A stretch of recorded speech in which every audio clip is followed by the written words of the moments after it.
കഴിഞ്ഞ ദിവസം നമ്മൾ ഒരുപാട് ചർച്ച ചെയ്തതാണ്. അതുമാത്രമല്ല നേരിൽ കണ്ടതാണ്.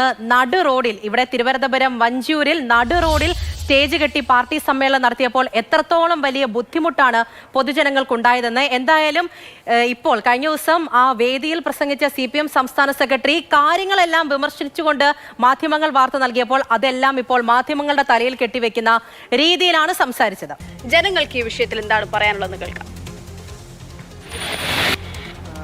റോഡടച്ച് പാർട്ടിയുടെ മീറ്റിംഗ് നടത്തി ഒരിക്കലും ശരിയായ കാര്യമല്ല. കാരണം സാധാരണക്കാരുടെ അവിടെ ഹോസ്പിറ്റലുകളുള്ളതാണ്, അതുപോലെ തിരക്കുള്ള സ്ഥലങ്ങളാണ്. അങ്ങനെയുള്ള സ്ഥലത്ത് ഇങ്ങനെയുള്ളൊരു പരിപാടി ചെയ്ത് ഒരിക്കലും ശരിയല്ല. അതിന് അല്ലാതുള്ള സ്ഥലങ്ങൾ ധാരാളം തിരുവനന്തപുരത്ത് തന്നെയുണ്ട്. തിരുവനന്തപുരത്തല്ല, ഇപ്പം കേരളത്തിലായതിന് അങ്ങനെയുള്ള സ്ഥലങ്ങളുണ്ട്. അങ്ങനെയുള്ള സ്ഥലങ്ങളിലേക്ക് മാറ്റി ചെയ്യണം. പാർട്ടി കുറച്ചുകൂടെ ഇങ്ങനെയുള്ള കാര്യങ്ങൾ ശ്രദ്ധ കേന്ദ്രീകരിക്കണം.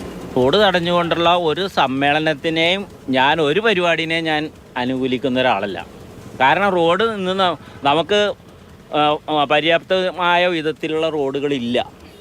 അപ്പോൾ ആ ഒരു അവസ്ഥയിൽ രാവിലെ കുട്ടികൾക്ക് പോകാനും, കുട്ടികളെ സ്കൂളിൽ കൊണ്ടുപോകാനും, രോഗികളെ കൊണ്ടുപോകാനും എല്ലാത്തിനും ഇന്ന് റോഡ് ആവശ്യമാണ്. നമ്മളുടെ റോഡുകൾക്ക് ആവശ്യമായ വീതിയുമില്ല. ആ സ്ഥിതിയിൽ ഇങ്ങനെ റോഡ് തടഞ്ഞുകൊണ്ടുള്ള ഒരു സമ്മേളനത്തിനെ ഞാൻ ഒരിക്കലും അനുകൂലിക്കും. അത് ഏത് പാർട്ടി നടത്തിയാലും ശരിയല്ല.